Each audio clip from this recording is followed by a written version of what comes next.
नमस्कार साथीहरू, तपाईहरुलाई टेक्निकल एजुकेसन युट्युब च्यानलमा स्वागत छ। आजको म यस भिडियोमा तपाईहरुलाई एससी अथवा कक्षा 10 अनि कक्षा 11 र कक्षा 12 को जुन चाहिँ अहिले ग्रेडिङ सिस्टममा चाहिँ तपाईहरुको रिजल्ट चाहिँ आउने गर्दछ र कति पर्सेन्ट आउँदाखेरि तपाईहरुको कति चाहिँ ग्रेड भएको हुन्छ र यो ग्रेडलाई चाहिँ तपाईहरुको कसरी निर्धारण गरिएको छ त्यसको बारेमा डिटेल्समा कुरा गर्ने छु। भिडियो एकदमै धेरै जानकारीमूलक भएको कारण कृपया यस भिडियोलाई अन्तिमसम्म हेरेर पूर्ण जानकारी लिनु होला र त्यस्तै यदि यस च्यानलमा नयाँ हुनुहुन्छ भने यस्तै पढाइसँग सम्बन्धित जानकारीमूलक भिडियो हेर्नको लागि यस च्यानललाई सब्स्क्राइब गर्न नबिर्सनु होला। ल आउनुहोस् सुरु गरौँ।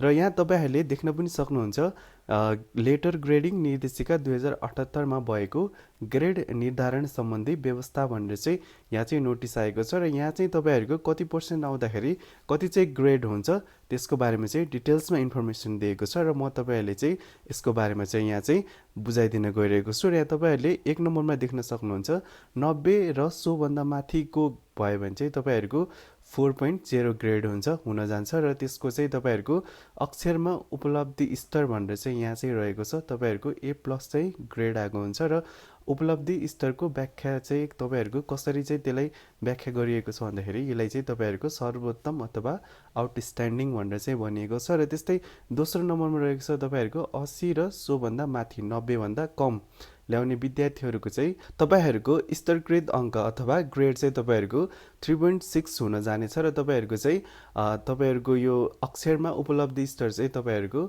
ए चाहिँ हुन जानेछ र यो चाहिँ तपाईहरुको अति उत्तम अथवा एक्सिलेन्ट चाहिँ रिजल्ट चाहिँ हुनेछ। र त्यस्तै तपाईहरुको 70 देखि माथि र त्यस्तै 80 भन्दा कम आएको छ भने तपाईहरुको 3.2 चाहिँ तपाईहरुको ग्रेड हुन जानेछ र त्यस्तै बी प्लस चाहिँ तपाईहरुको ग्रेड हुन्छ र तपाईहरुको चाहिँ उत्कृष्ट भेरी गुड भनेर चाहिँ तपाईहरुको चाहिँ यतापट्टि रिजल्ट अथवा तपाईहरुको उपलब्धि स्तरको चाहिँ व्याख्या गरिएको छ।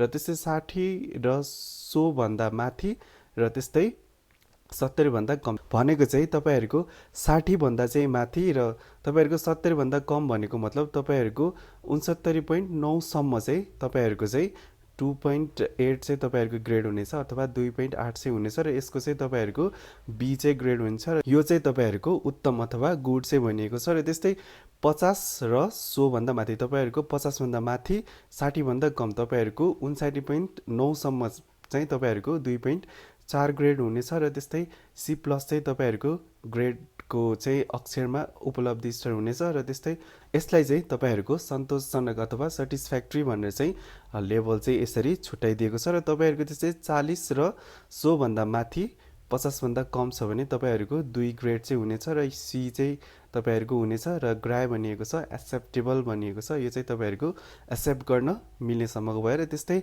35 र सो भन्दा माथि 40 भन्दा कम लेखेको चाहिँ 1.6 हुनेछ जुन चाहिँ तपाईहरुको डी ग्रेड हुनेछ र यो चाहिँ आधारभूत बेसिक लेभलको चाहिँ तपाईहरुको रिजल्ट स्तर हुनेछ। र त्यस्तै 35% भन्दा कम आउने विद्यार्थीको चाहिँ तपाईहरुको ग्रेड चाहिँ छैन र त्यस्तै एनजी भनिएको छ नट ग्रेडेड भनेको तपाईहरुको चाहिँ ग्रेड चाहिँ गरिएको छैन अवर्गीकृत चाहिँ तपाईहरुको रिजल्ट चाहिँ रहेको छ। र त्यस्तै यहाँ तपाई तलपट्टि आउनुभयो भने तपाईको जीपीए तथा फाइनल ग्रेड निकाल्ने सूत्र भनेर चाहिँ रहेको छ र तपाईहरुको चाहिँ जीपीए चाहिँ यसरी निकालिएको छ तपाईहरुको summation of credit hour into grade point divide by total credit hour of the grade भनेर चाहिँ यसरी तपाईहरुको जीपीए चाहिँ क्याल्कुलेट गरिएको छ र तपाईहरुको चाहिँ यहाँ चाहिँ माथि चाहिँ रहेको छ र तपाईहरुको फाइनल ग्रेड चाहिँ weight average grade of theory तपाईहरुको थ्योरी पोर्सनको र त्यस्तै इन्टरनलको चाहिँ तपाईहरुको इन्टरनल एक्जामको अथवा परफर्मेन्सहरुको चाहिँ मार्क्सहरुलाई चाहिँ एड गरेर चाहिँ तपाईहरुको फाइनल ग्रेड चाहिँ यसरी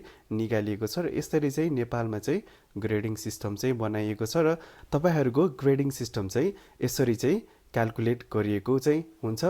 आई होप तपाईहरुलाई यो भिडियो जानकारीमूलक भयो होला। यदि तपाईहरुको सुझाव सल्लाह अथवा प्रश्नहरु छन् भने कमेन्ट बक्समा गएर लेख्न नबिर्सनु होला। म तपाईहरुलाई त्यहाँबाट पनि रिप्लाई गर्नेछु र त्यस्तै यस भिडियोलाई एउटा सानो लाइक अनि तपाईहरुलाई यो भिडियो कस्तो लागेको छ एउटा कमेन्ट लेख्न नबिर्सनु होला। र त्यस्तै यस च्यानलमा नयाँ हुनुहुन्छ भने यस च्यानललाई सब्स्क्राइब गर्न नबिर्सनु होला। म तपाईहरुलाई यस्तै जानकारीमूलक भिडियोहरु लिएर आउने गर्दछु। फेरि अर्को भिडियोमा नयाँ टपिकको साथ भेटौँला। धन्यवाद। जय नेपाल।